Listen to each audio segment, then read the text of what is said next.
आणि पुण्यामध्ये येऊन आपण काहीतरी बोलायचं आणि आपल्याला सवंग प्रसिद्धी मिळावी याच्याकरता काहीतरी वेगळं वक्तव्य करायचं. उपमुख्यमंत्री म्हणून महाराष्ट्रामध्ये काम करतायत, तर तेवढं जर काम संजय राऊतांनी जर केलं तर त्यांचं भविष्यकाळ हा उज्ज्वल राहील असं मला वाटतं. दादांचा भविष्यकाळ हा उज्ज्वल आहे आणि दादा भविष्यामध्ये मुख्यमंत्री होऊ शकते, त्यांच्या कर्तृत्वानं होते. पूर्वी पुण्यामध्ये भविष्यवाले खूप होते, पोपटवाले.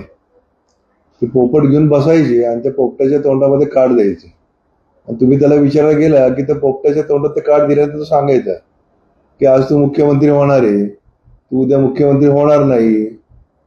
मला असं वाटतं की दादांची क्षमता ही खूप वाखाणण्याजोगी आहे. महाराष्ट्रामध्ये एवढं कुशल आणि मजबूत नेतृत्व नाही. प्रत्येकाचे दिवस असतात आणि हे दिवस दादांचे मुख्यमंत्री म्हणून लवकरात लवकर ज्यावेळी हा सगळा कार्यभाग त्यांचा बघून, त्यांच्या कामाची पद्धत बघून त्यांना भविष्यामध्ये ही संधी कधी ना कधी मिळणारच आहे. परंतु भाजपमध्ये राष्ट्रवादी विलीन झाल्यानंतर ते मुख्यमंत्री होतील असं जे संजय राऊतांनी जे वक्तव्य केलं आहे ते चुकीचं आहे. आता महायुती या ठिकाणी संपूर्ण महाराष्ट्रामध्ये चांगल्या पद्धतीने काम पाहते आणि दादांच्या कामाच्या बाबतीत पुरोगामी महाराष्ट्राला एक वेगळी दिशा देण्याचा प्रयत्न दादा सातत्यानं करतात. आणि पुण्यामध्ये येऊन आपण काहीतरी बोलायचं आणि आपल्याला सवंग प्रसिद्धी मिळावी याच्याकरता काहीतरी वेगळं वक्तव्य करायचं. तर संजय राऊतांनी, मला असं वाटतं की ही पुण्याची संस्कृती नाही. पुण्यासाठी जे योगदान दादांचं पुणे जिल्ह्यासाठी आहे, पालकमंत्री म्हणून, उपमुख्यमंत्री म्हणून महाराष्ट्रामध्ये काम करतायत, तर तेवढं जर काम संजय राऊतांनी जर केलं तर त्यांचं भविष्यकाळ हा उज्ज्वल राहील असं मला वाटतं. त्यामुळे उगाच काहीतरी येऊन बोलायचं आणि आपण काहीतरी चांगलं बोलतो आणि आपण काहीतरी वेगळं बोलतो आणि प्रत्येक वेळी त्यांनी बोललंच पाहिजे का, असं काय आहे का? प्रत्येकाच्या ह्याला रिप्लाय देण्याची जबाबदारी मला वाटतं की संजय राऊतांवरती दिलेली आहे. तर मला असं वाटतं की जास्त आपण या गोष्टीला महत्व देण्यात काही अर्थ नाही.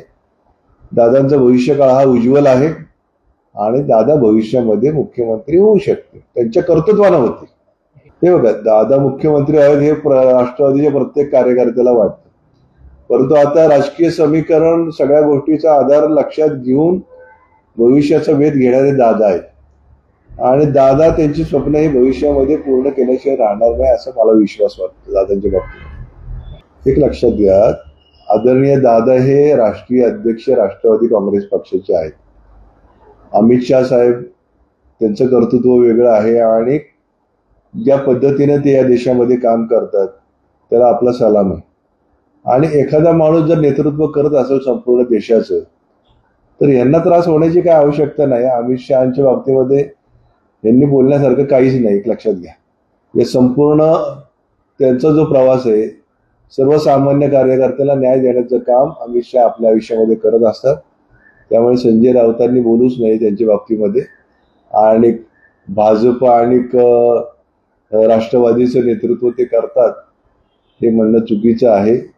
त्यामुळे दादा हे सक्षम नेतृत्व आहे राष्ट्रवादीचं, त्याला पर्याय नाही, ही गोष्ट त्यांनी लक्षात ठेवावी.